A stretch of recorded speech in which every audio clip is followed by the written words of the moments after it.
Social media पर आज चर्चा है। जो मैं शब्द कहने जा रही हूं तीखे हैं, कड़वे हैं। हो सकता है इसके बाद वो धमकियां आए, हो सकता है इसके बाद फिर बवाल हो, लेकिन जब बोलो तुम बारूद सा बोलो, नहीं तो चुप रहो। और जो चुप रहे वो पीड़िया नपुंसक होगी। अब मैं जो कहने जा रही हूं ना, थोड़ा दिल थाम के सुनना, आराम से सुनना और समझने का प्रयास करना। अगर इस देश में देशद्रोहियों को, राष्ट्रद्रोहियों को, आतंकवादियों को, देश के टुकड़े करने वालों को, देश में खालिस्तान की मांग करने वालों को, संविधान ना मानने वालों को, देश के पासपोर्ट को एग्री ना करने वाले को पैरोल मिल सकती है क्या?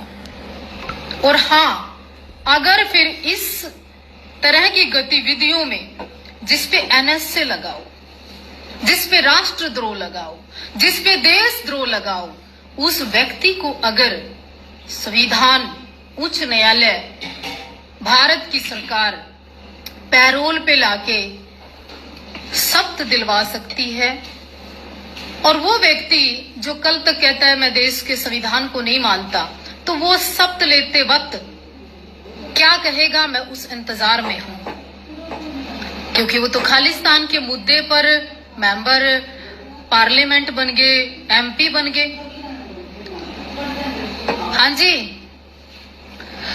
मेंबर पार्लियामेंट बन गए, एमपी बन गए।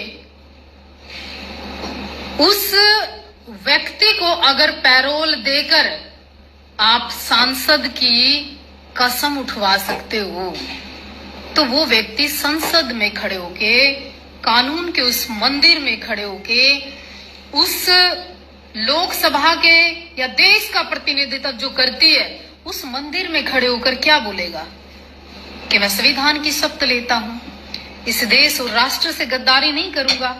या फिर ये कहेगा, और शपथ किन शब्दों में लेगा? शपथ तो उन्हीं शब्दों में लेनी पड़ेगी। लेकिन मैं पूछना चाहती हूँ, फिर तो बिश्नोई को भी पैरोल मिलनी चाहिए। हाँ, लॉरेंस बिश्नोई की बात कर रही हूं मैं। फिर तो लॉरेंस बिश्नोई तो राष्ट्रभक्त भी है। लॉरेंस बिश्नोई तो फिर सनातन की बात भी करता है। वो तो भगत सिंह, साहे, मतलब सबकी बात करता है। वो तो सारे ही शहीदों का सम्मान करता है।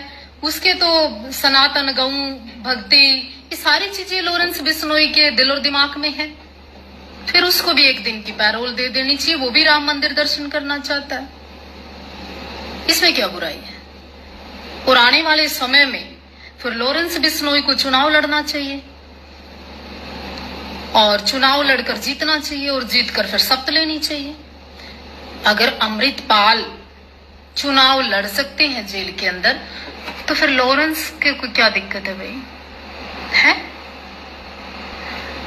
अगर देश को तोड़ने वाला व्यक्ति, देश के टुकड़े करने वाला व्यक्ति, सनातन के खिलाफ व्यक्ति, देश के खिलाफ व्यक्ति, भारत माता को डायन कहने वाला व्यक्ति, तिरंगे को फाड़ने वाला व्यक्ति इस देश में चुनाव लड़कर चुनाव जीत सकता है, तो मैं पूछना चाहती हूँ, जिस व्यक्ति के दिल में राष्ट्रभक्ति है, देश प्रेम है, भगत सिंह के प्रति सम्मान है, युवाओं का एक बड़ा तबका राष्ट्र और धर्म और सनातन और भगवे की बात करता है, तो फिर वो भी चुनाव लड़ ले, और वो चुनाव लड़के जीत जाए, और जीत के फिर संविधान की शपथ उठाए।